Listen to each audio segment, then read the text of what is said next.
Hello, welcome to the Calling and the Climb podcast. It's about how Phillip started as a founder without realizing he was a founder, creating a business, and what went into that over 26 years. And then, almost surprisingly, he sold the business. Say hi, Phillip. Hello, how are you, Kent? Good, good. Uh, you had we our last episode. You had mentioned you went through this process, told us enough of the details of the grueling grind, as it were. How long was that? From the point of let's get investment bankers to I just signed the papers. It's no longer mine. I'm I'm no longer. I'm just a founder. I'm no longer a business owner. Yeah, it was about almost exactly 6 months, Okay. that process, All from right. when we did our first interviews with investment bankers to when we actually closed on the sale of the business. And we had been advised it could be anywhere from 6 to 9 months. So I guess we were on the shorter end of that, which was good. But yeah, it was a intense 6 months for sure, I'm sure it was sleepless. no doubt. And it's so you sell it. It's men's conference. You feel both the relief, and you wake up the next morning, and what happens? How do you Ah. feel? Where is Well, it triumph? Is it, oh my goodness, what did I just do? Tell us about that. I will interestingly, to explain how I felt the next morning, I have to tell you what my usual Yeah, procedure was every shoot. morning, Okay. my usual routine, as far back as I could remember, at least ever since I had a smartphone. When I would wake up in the morning, the very first thing I would do is grab my phone, and I would look to see if there's anything that came in overnight that was actionable as far as my business. As you Right. know, our business was IT, and IT runs 24/7. And so many times there was something in my inbox just warning, warning, warning, and it required immediate attention. I can't tell you how many times I would get out of bed and the first thing I would do is go to the computer or make a phone call because that was just the nature of the business. Of So that course. was my routine every morning. It was okay, let's check the phone and see if there's anything that's going to wreck my day today. It was just a habit. Yeah. So I will say, tell you the day after the sale, I woke up the next morning and I started to reach and grab my phone, and it dawned on me, "Oh, I don't have to do that. Yes. It's over. I am no longer responsible for this business that I have nurtured and carried for 26 years." Hmm. And that's when it hit me. Oh my, there's a freedom here. There is just a sense of relief, a weight off of my shoulders. It was palpable that next morning. I just can't tell you the feeling. It was wonderful. It really was. I'm sure it was. Did you celebrate in any way? Go out, do anything different, or did you lay in bed till noon and say it's nice to be able to lay in bed till noon? Yeah, no, I never lay in bed till noon. I can't. But I no, know. I didn't do anything different. I think probably the first thing I did was to check with my banker to see if my money if my money had been deposited. I'm going to be honest, just totally honest, because you remember the signing happened At after night, hours, and yeah, so I was very anxious to see if everyone followed up on everything they were supposed to do. So that was probably the first thing I did once business hours started. But of course, we had men's conference that night, so I had to get ready for that. I was part of the praise team on that, so it right, was a busy weekend at church as normal. right. Was that helpful, giving you some structure after waking up and realizing you would have to create new structure? I don't think that it hit me at that point in time. Okay, It really okay, didn't. It that was, makes sense. it was later on. There were things on the agenda, and I, Yeah. I didn't feel unstructured at that point. Right. Okay. That makes sense. Probably you were both numb and exultant that Sure, that's a good it's way to put done. it. Okay. Yeah. Okay. So how long did it take before? I don't know if this is the right way to say it. That where new purpose arose, or where you realized. Oh wow, I'm in a new season of life that I'm guessing you didn't really think through because you were so focused on finishing the last season of that founding life, that CEO life. That's very good. That is correct. I had given it some thought, but I hadn't made concrete plans about what my next thing is going to be. And I guess I was a. You said, was there a new sense of purpose? Not really. I was. It was just relief. I was for a while. It was just relief.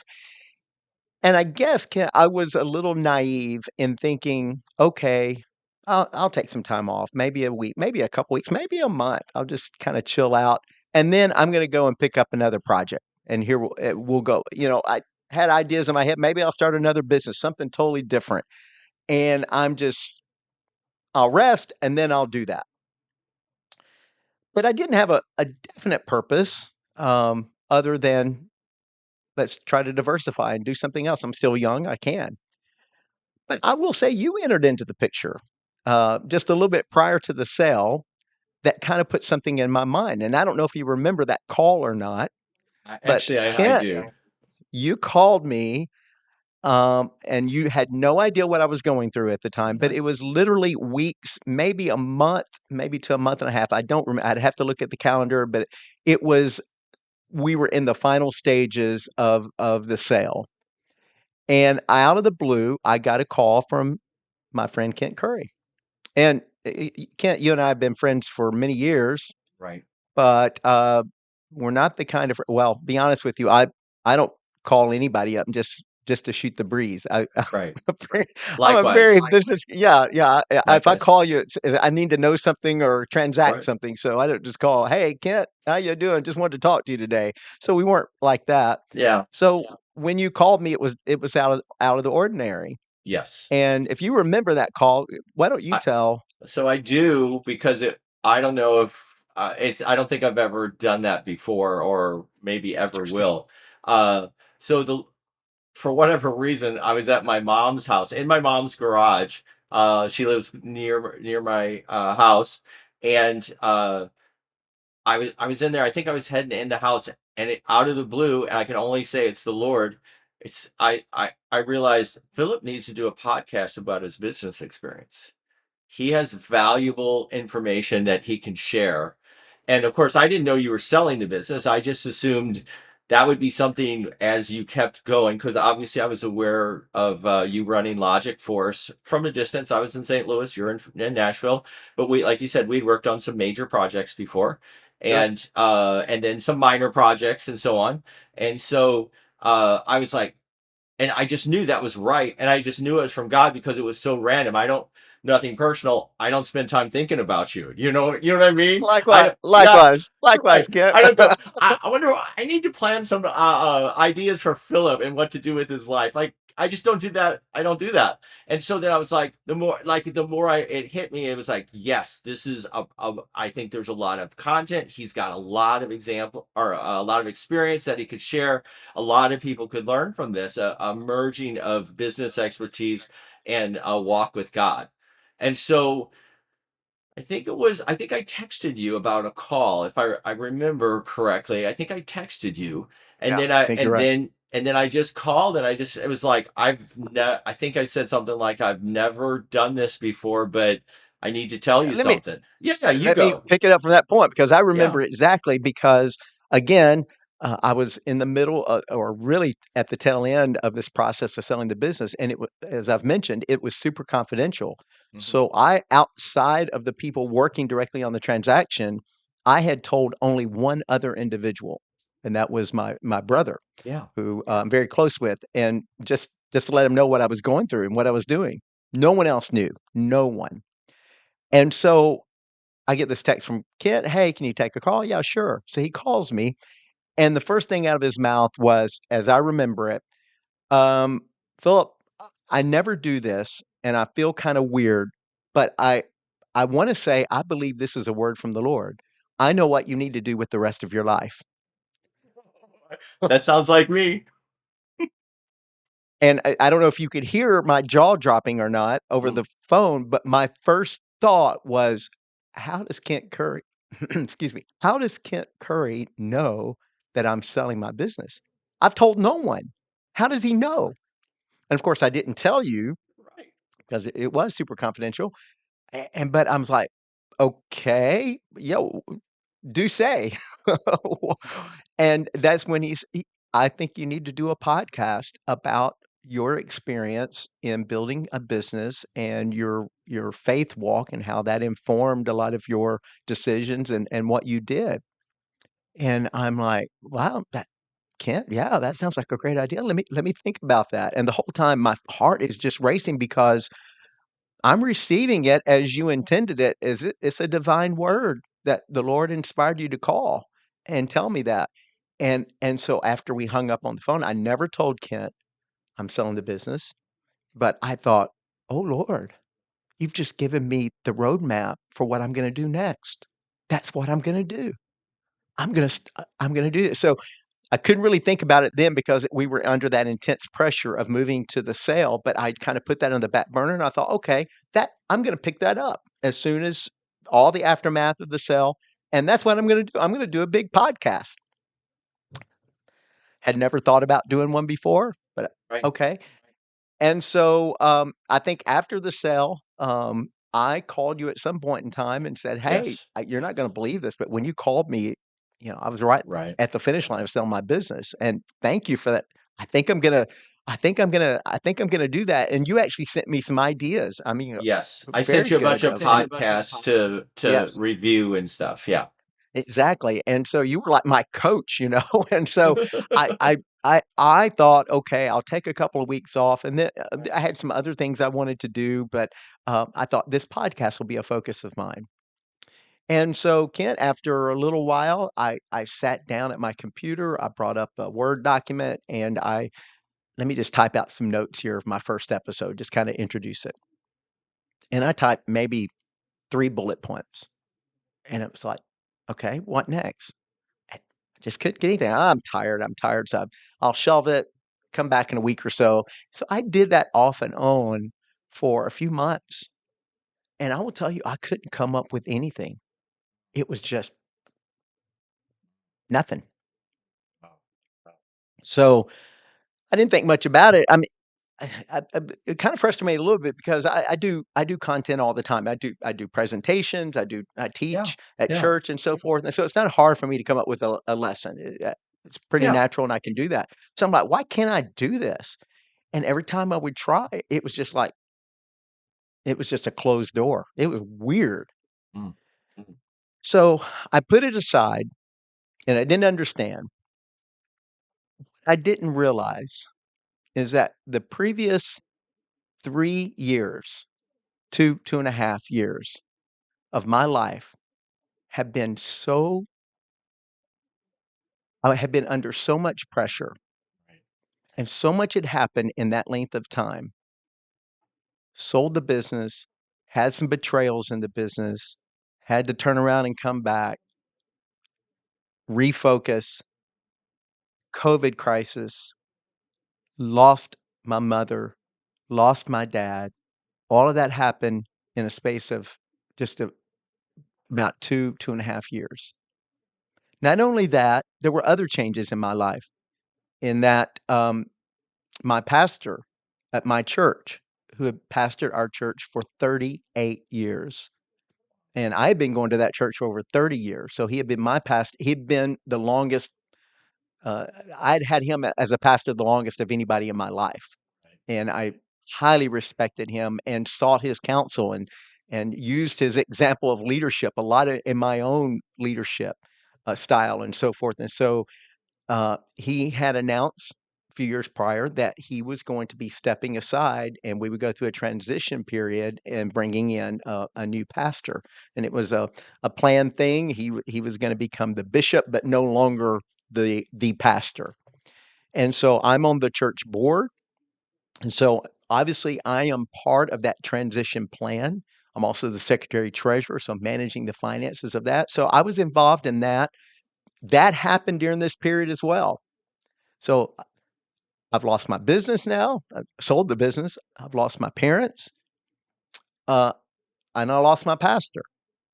Now, I didn't lose him. He still lives in Nashville. Understood. He's still a part, but you understand that office. Right. And I have a great new pastor that Right. and have a great relationship with him. But you understand what I'm saying? It was Yeah. change. It was a lot of change in a small amount of time. And then the other thing is that I had been on the worship team for years and years and years and years, and had led worship and been active and been a leader in that. And it was along this same time that I began to step back from that as well, and I felt a leading in that to begin to move back, and because there's others coming on, it's a continual process, a renewal of Right. new people, new leaders coming on, and I just felt it's time for me to begin to back away from that, because of age and just because I'd done Right. it so long. So all of these things were happening in a short amount of time. What I didn't realize is that after 26 years of intense pressure, building a business, and then the super intense pressure of the last 3 years, I didn't realize how tired I was, and I'm not just talking about just physically, mentally, and spiritually. I was exhausted, and I didn't know it. And so the creative outlets in my brain just weren't firing because I had not rested from this period. And so a lesson that I learned over the next 3.5 years, and I really didn't even realize it until I got to the end of that period, is how much I needed just to step back and rest. Step back and rest. You know, there is renewed focus here recently in some of the news items of the day about an attention to the Sabbath rest as prescribed in the Old Testament. The have Right. 1 day a week setting aside for resting. Now, Ken, I'm not a theologian, and I don't pretend to understand or even, give an opinion on whether that holds for us today. I'm not Sure. giving an opinion on that. But I do know that even prior to the law being given where the Sabbath was, honor the Sabbath day, keep it holy, the first book of the Bible, God introduced us to the concept of rest.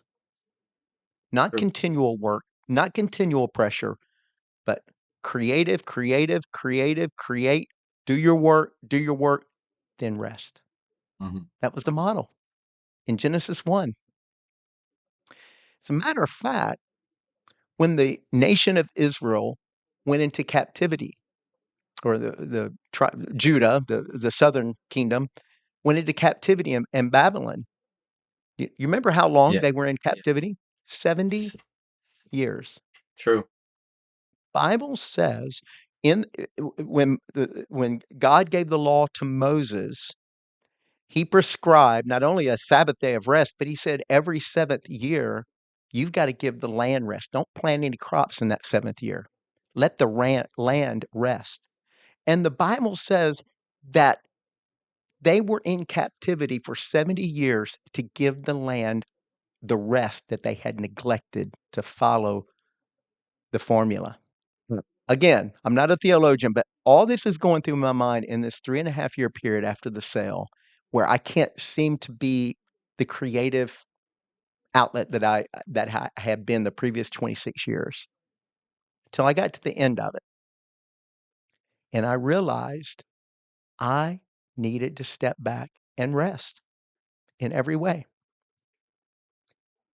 And so, um, if you told me 10 years prior, Philip, you're gonna get to the pinnacle of your career, and then you're just gonna take 3.5 years and just kinda chill and hang out and do nothing. I would've said, "You're crazy," because 'cause I'm so driven, uh, so ambitious. I have been since I was in high school, really. Even in high school, always ambitious, driving, striving, always wanna do better than the last time, continually, continually. And I had not taken time to rest. Now, here's the part that bothers me is that, okay, probably I'd have been more effective in my business if I'd taken some times to just step back from it. But I'm just gonna be honest, I felt like if I ever I would have loved to have taken a sabbatical from the business. Right. But my goodness, I felt like the business would have Right. cratered if I Right. had done that. So I don't have all the answers here. I'm just telling you that once I got to the end of that, what God was prescribing for me was nothing but rest. Now I did stuff. I'm working with nonprofits. I'm working with the church. My brother and I had some little rental properties that we managed and so forth, but nothing like a driving focus like it had been the 26 previous years. And it took 3.5 years for me to get to the point that, okay, now I can think again. Now I can create again. And so that's where I was. But I'm going to tell you an unexpected outcome of this period in my Okay. life. And this was totally unexpected, and I did not realize it till like I'm on into this period of rest. It transformed my walk with the Lord. Oh, And let me explain. In building a business, and many business owners I know are like this, you are so driven. You're driven by metrics, you're driven by numbers, you're driven by KPIs, key performance indicators. You're driven by all of these things and you're monitoring and you're saying, well, if I do this and I do this and do this, then this is going to this. Unintentionally, that had bled over into my walk with the Lord. I'm not saying that I was lost. I'm not saying that I was backslid. No, no, no. I'm not saying that. I'm saying my relationship with the Lord was less relationship and more ticking boxes. Like, have I read my scripture today? Check. How many minutes did I pray today? Check. Did I go to church this Sunday? Check. Did I pay my tithes? Check. Did I do a good deed? Check. I'm not saying that's bad. Those were good things to do. right. But a lot of my walk with the Lord for many years, almost um, unbeknownst to me, was like I'm trying to earn a place close to the Lord by doing these things because that's what I do in business. I know if I do these things, then my business is going to grow. You see how that bled Yeah. over into my spiritual walk. Right. And I'm sad to say that it was late in life in this period after I sold the business that I began to get a fresh understanding of the love of God in that God loves me and wants to have a relationship with me, regardless of how many minutes I spent in prayer today. Now, I don't want to minimize prayer. I think that's important. But what I was using, these types of things were becoming like tick marks, like on a profit and loss statement. Okay, I've done these things, so I'm okay. Healthy. And it's almost like I'm earning my position with the Lord. Mm, And it dawned on me, you can't do enough to earn your position with the Lord. mm. He loves you regardless. He loves me regardless. And so I began to form a new relationship with God. I'm going to be honest with you during this 4-year period where I'm like,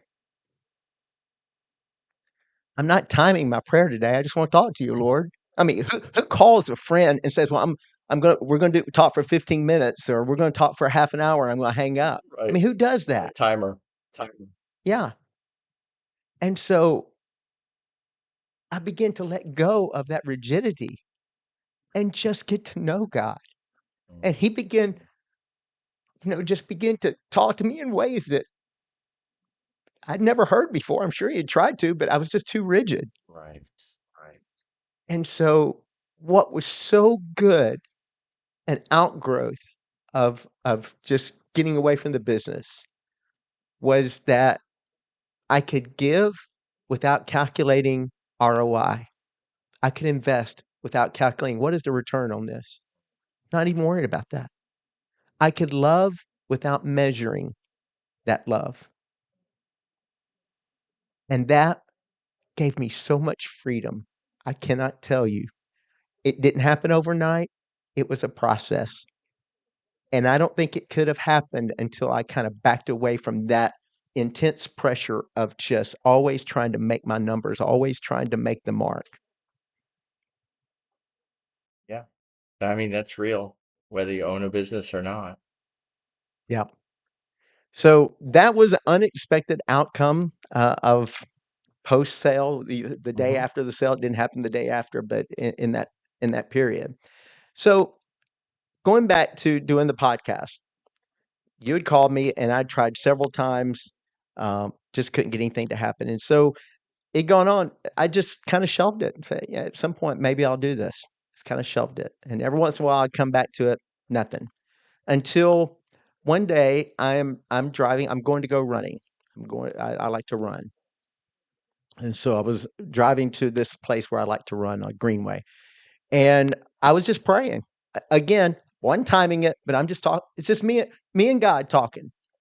And I said, God, I don't understand. I felt like that you gave me a word that I needed to do a podcast, and I've tried, and I can't. I can't get anything to come. I can't come up with an idea. I can't make my ideas flow. What's wrong? Is that a word or was it not? And so I'm just kind of a literal come to Jesus moment. Yeah, yeah, yeah, yeah. And I kid you not, Kent. Again, I'm sort of like you. I'm not the person that I feel like God just speaks to me like Yeah, right. like a voice. But I had a very strong impression, and this was the impression I got, as if I heard God say this: "Call the person that told you to do the podcast in the first place, and ask him to help you." Mm, And I said, I'm not going to do that. And it came again, mm. and I'm like, why not? So I just voice activated my phone, called Kent Curry mobile. And that's when I said, Kent, and you Yeah, remember, yeah, yeah. I told you this story. And you replied, let me think about it. And it was like a day, and you said, yeah, I'll do it. I'd love to. Right. I'm going to tell you, after that, just begin to flow. I begin to come up with ideas. When I'm running, I get ideas for topics on podcast. It that and now I know that was a God thing. That was a God thing. But I think the reason it took a while is that I had to back away from and had to just decompress Yeah, and had to renew my relationship with the Lord almost during that period. right. So here we are. So where's the podcast going to go? I don't know. It's much like when I started a business. I don't know where it's going to go, but I'm doing. I feel like I'm just putting out there what I feel like God's helped me with, and I want to talk to other people that or either have gone through similar circumstances or maybe are in a circumstance right now where they're trying to build a business, and I just want to get their heart and get that out there and have a platform for that. But I'll end with this, Kent, and this is going to be weird, but there was a song that I heard a few years ago that when I heard it, and it's not even a religious song. It was, you get these apps like Pandora or something, and it has an algorithm based on what kind of music you like Yeah. or the style. They'll just feed you different songs. So I think this is where I heard this song because the artist that sings it, and I think perhaps he wrote the song, John Mayer. Mhm. I'm not a particular fan. I'm not an anti-fan. It's just I don't listen to his music per se. I may have heard some of his songs, but I don't know a lot about him. But this song came up on that feed, and when I heard it, I was like, "Whoa, this is me. This is me right now." Because as I mentioned, I realized I'm in a new season of life, Right. not just in business, but just in life. My age, I'm getting older, and all this kind of hit realization at one time. All these changes kind of hit at one time. But the song is "Stop This Train," and I'm just going to read the lyrics on the chorus. "Stop this train. I want to get off and go home again. I can't take the speed it's moving in. I know I can't, but honestly, won't someone stop this train? That's good. And I identify with that because for 26 years, I had I'm driving as fast as I can. I wanna go faster, I wanna go faster, I wanna get to the pinnacle, I wanna get there, I wanna get there, I wanna get there. And then I got there, and all of a sudden, the train keeps going, but I wanna stop it. No, no, no, I wanna stay here, but you can't. The train keeps going. And keeps going. And that's what this song was talking about, sort of the anxiety about the unknown as we age, as we get older. And here's another line that really resonated with me. "So scared of getting older, I'm only good at being young." And I'm like, "That's me. Good lord, that's me." Mm. I I was a pretty good young person. I was good at being young. I thank God I escaped a lot of the perils that befall a lot of young people, and it didn't happen to me. And I'm like, I did a pretty good job at being young, but I'm not sure I'm gonna be good at being old. And that line said it. I'm only good at being young. So I play the numbers game to find a way to say that life has just begun. Had a talk with my old man and said, "Help me understand." He said, "Turn 68, you renegotiate. Don't stop this train. Don't for a minute change the place you're in, and don't think I couldn't even understand. I tried my hand. Honestly, we'll never stop this train." So in that one song, it goes from "Stop this train" to his old man, his dad turned 68. He says, "You renegotiate." And I felt like that's where I'm at. I'm at a different season. And I know this is very personal, but I'm saying it because I know a lot of people, there may be, it may not be an age, it may be changes in job or changes in relationships or changes at church or whatever, and you suddenly wake up and you're like, I was good at that old season, but I'm in a new season and I'm not sure, I don't know how to navigate this, so let's just stop the train. But this train is not stopping. We continue on. And so I guess how I want to kind of end this episode is just sort of an admonition to anyone out there. Maybe you're in your 50s, maybe you're in your 60s, maybe your 70s, maybe you're in your 90s. I don't know. And you think, man, I had the world by the tail when I was younger, but I'm done. I'm finished. No, you're not. No, you're not. No, you're not. Listen to me. You are not finished. The train keeps going. The season is different, but you still have a purpose. And our job is to find the purpose in every season. And I'm finding that for myself. And I'm telling you, I've never been happier.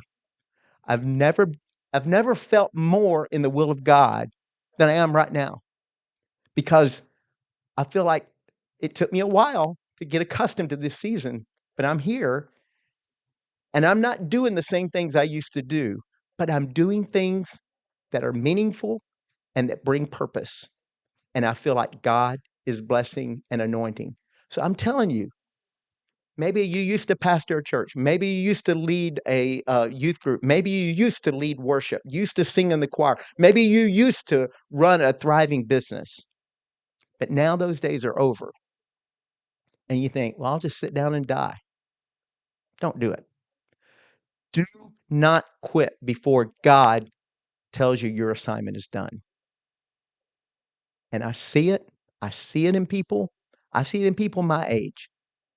They're not in so many words, but I can see it in their attitude. I'm done. Yep. I'm done. My usefulness is over. No, give me this mountain. Keep moving. The train keeps going. And so I like the line at the end of that refrain. Don't stop this train. Don't for a minute change the place you're in. I love the place I'm in right now. And there will be other changes. There'll be another season after this, and then another season after that. And you find your purpose, you find your groove, and you hang there, and there's purpose, and there's meaning, and there's fulfillment. Even though it wasn't what I used to do, stay on the train. Don't give up.